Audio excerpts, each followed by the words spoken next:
Are you afraid of the dark? Do you have problems with lighting in small clubs? Well, stick around and I'm going to give you 3 examples on how to fix that.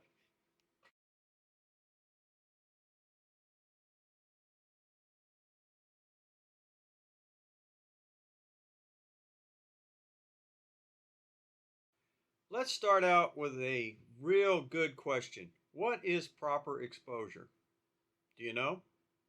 Okay, for a lot of people, proper exposure is when it comes out of the camera and it looks 100% like a photograph that you would see hanging on a wall. That's what most people consider proper exposure. I'm going to argue proper exposure is what you intend the exposure to come out as. So there are times when I will shoot something that doesn't look like it's supposed to the normal person, and I shoot it that way on purpose. Let's take a look at this photograph here. Do you think this photograph is acceptable? Do you think it's properly exposed? What if I told you I exposed this photograph exactly the way I wanted to? It was shot in a small club on the east side of downtown Dallas, and it was dark. But I intentionally underexposed it 3 stops, and this is what I came up with.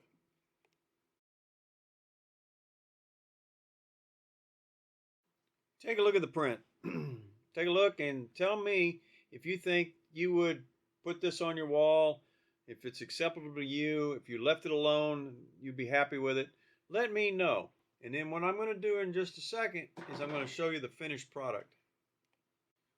Okay, after all the adjustments, this is the finished product.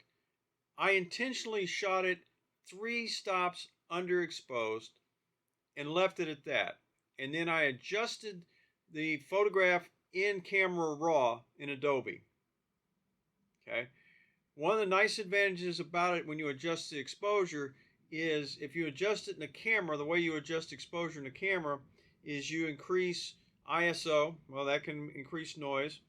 Or you can increase shutter speed, open it up, and then that lets you, makes you susceptible to camera blur. Okay. Or if you're wide open, you can't get any wider on your f-stop, and if you could, that affects your depth of field. So that could be a problem too. In camera raw, instead of actually adjusting the shutter speed of the f-stop, it actually adjusts the exposure. It adjusts the way, my understanding is it adjusts the way that it adds more light. You may get a little noise, but it's not anywhere near what you'll get if you boost it to the wrong ISO in the camera, and you have to be very careful. It lets you take and adjust as much or as less as you need at the time.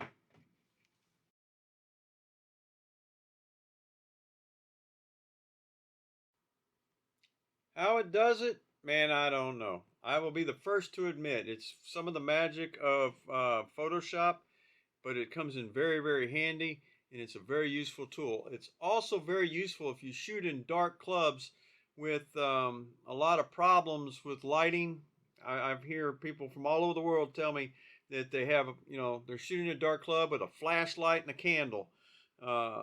This does work, and you have to be careful and have to season to taste a little bit.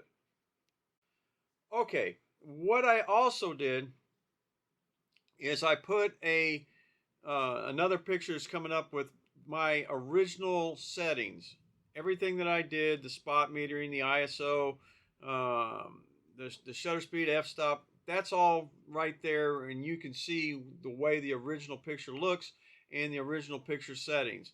And then what I did is I went in and increased the exposure in camera raw by 2.8, 2.85 stops, and came up with a finished product. I went and saved it, adjusted the levels a little bit in Photoshop, not too much, and that's what came out.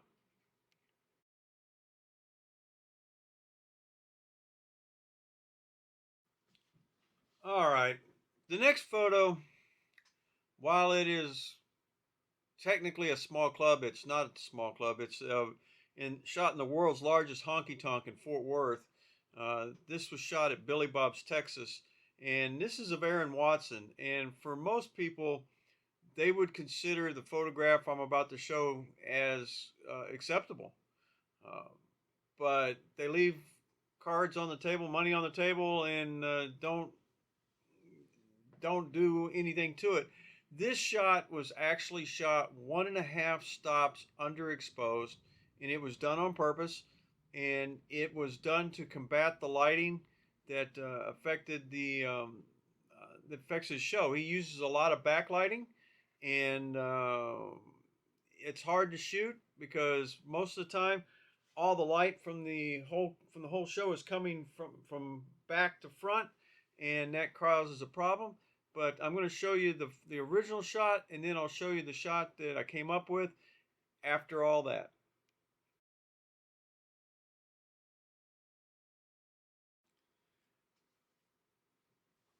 This is the finished product of Aaron Watson.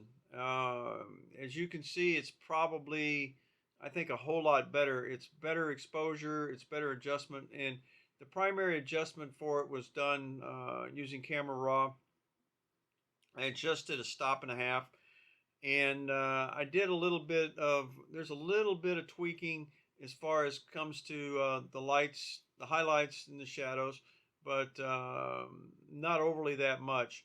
I cleaned it up a little bit, and then made sure my levels were adjusted in Photoshop, and that's what came about. Now, what I'll also show you is the original settings for this photograph and how they were taken natively, and then from there you can adjust. You can look and see what you think.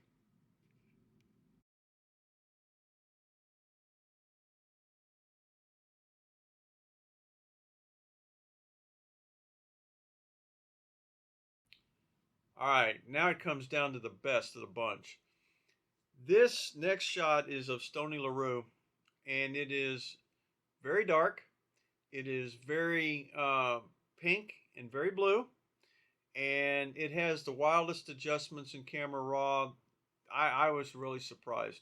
But a lot of people tell me they get a lot of problems with red and blue or pink and blue light, and this kind of solves it. But uh, when in just a second, I'm going to show you the original shot, and then I'll show you the finished product.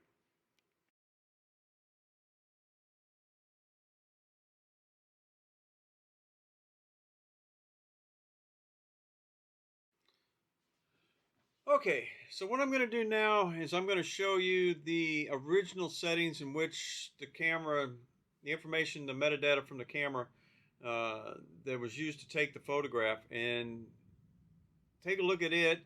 And then I'm going to tell you a little bit about what happened in Camera Raw.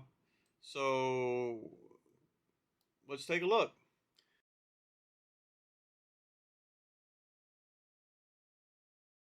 Okay, in Camera Raw, normally I set the color temperature for most photographs at about 5,000 Kelvin. So a little bit close, a little bit cooler than daylight, but close to daylight. And I leave the tint alone. Okay, in this case, I cranked the color temperature to 50,000, which is almost off the chart, and I lowered the tint from kind of pinkish blue to kind of more of the green side. I underexposed the photograph by 1.25 stops. Nah, that was intentional. I had really no other choice because it was very dark and it had the lighting conditions. I increased the contrast, well, decreased the contrast, and increased the highlights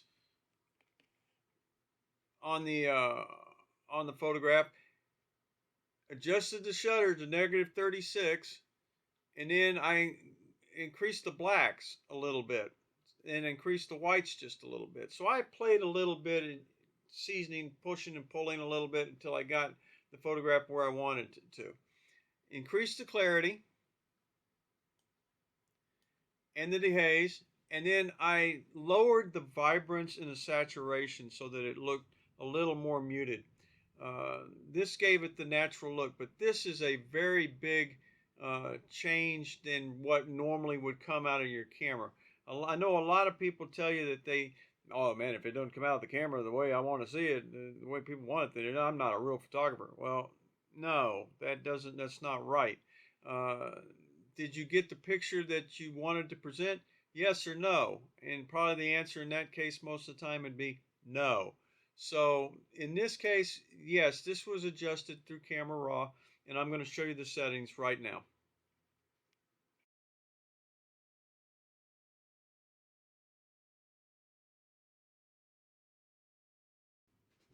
Hey, I'd like to take this time to say thank you for it's been a wonderful year, and thank you for viewing. We're glad to have you. If you have any questions, comments, concerns, confusions, man, please leave them in the comments. We'd like to hear from you. I try to answer every one of them I get, as many as I can get. And if you have any likes, if you like anything here, you see what you like, man, push the like button. It helps.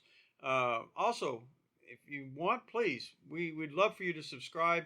It helps us out by telling us that people want to see this kind of content, and the channel is growing, so it's growing quite a bit, and hopefully we're able to deliver concert music photography information that no one else is able to deliver or has delivered yet to you. So, like I said, this if we can help, that's great.